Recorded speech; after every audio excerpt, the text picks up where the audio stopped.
Welcome back to Hardball. State legislatures across the country are changing or trying to change their laws on voting.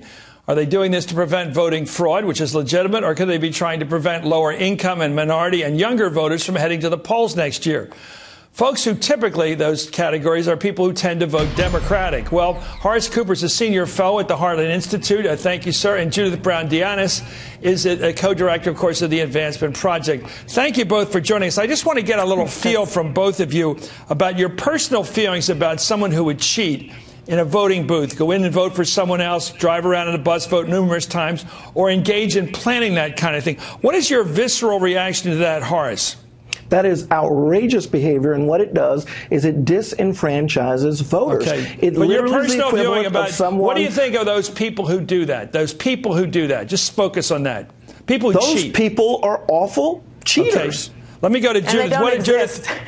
Oh, well, wait a minute. No, Judith, first of all, that displeases me because, of course, they exist. And what's your feeling toward them?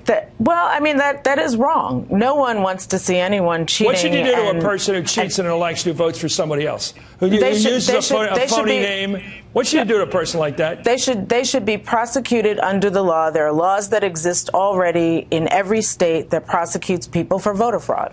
Well, that's what should happen. Where I stand, I despise people like that. That's because right. And I know this goes on. It's going on in old-time politics. It's going on since the 50s that I know about. People call up, see if you voted or you're not going to vote. Then all of a sudden, somebody does come and vote for you. This is an old strategy in big city politics. I know all about it in North Philly. It's what went on, and I believe it still goes on. The question is, can we correct it without screwing up our system?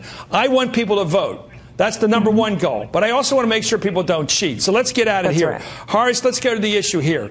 How widespread is cheating to the point where we actually have to make it more difficult for an honest older person who may not drive a car? People in their 80s don't drive cars, thank God. People in their late 70s may stop driving. They don't have driver's licenses. They don't deal with the government. They don't have an ID card.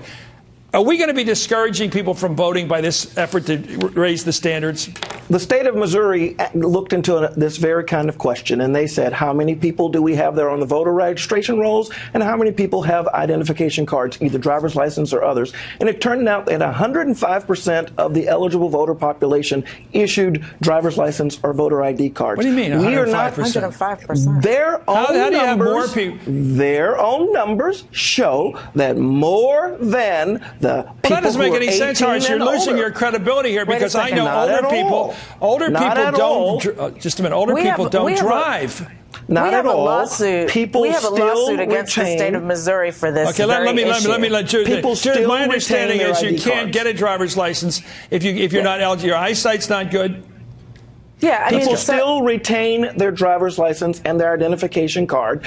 They don't have to go someplace and give that information up or that card up. They're still going to need to go to the bank. They're still going to need to go to the grocery store. They're still going to need to engage in a number of transactions. May I correct the record here? In Missouri, for example, Advancement Project filed a lawsuit in Missouri. It's estimated that actually there are 280,000 already registered voters who are not going to be able to vote because they don't have the proper photo identification. It has to be state-issued photo identification. We have to understand that these laws are the stepsisters of poll taxes. That's what they are. Let me ask you, let's get the facts straight. Increasing barriers. Horace, what's your response to that?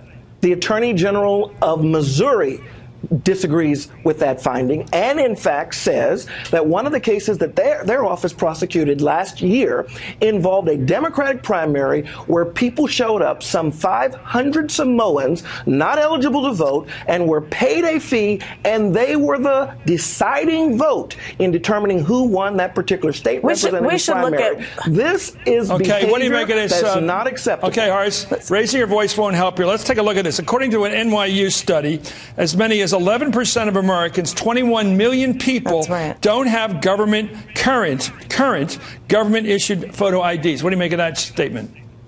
Those studies. Can I add to that? In Wisconsin, Can I add to that? In Wisconsin, where the law passed, there are 78% of African-American males between the ages of 18 and 24 do not have the state-issued photo ID that would be required to vote. You can't say that this is not a poll tax and that it's not going to have a disproportionate impact Horace, on people why is of those color. numbers out there and you deny them? How does it make sense? Those numbers, A, are inflated when the states themselves are asked. You can go to the National Conference of State Legislators website, and when those states themselves are asked how many people in our states are issued ID, the numbers are very close. Some of them are only about 96, 97% to as much as 102, 103%. So the idea North Carolina, that there's where some they tried to pass staggering it, number of this is just not true. 890,000 people. 890,000 people by the state's estimates.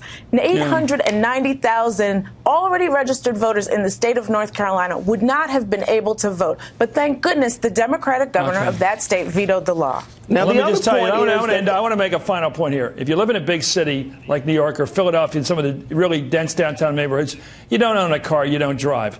So not everybody has driver's license. It's as simple as that. Right. So they don't have these government ID cards, and that's just a fact. Anyway, let's go on. Thank you for coming. We're going to have this debate right through the elections. I just think it's odd that you can vote if you have a gun license, but you can't use a student ID card. Things like that seem discriminatory to me. Who the targets in favor of the Second Amendment types, and certainly discriminatory against college kids. Horace Cooper, thank you for joining us. Thanks This will continue this debate. Judith Browne-Dianis, thank you for joining us.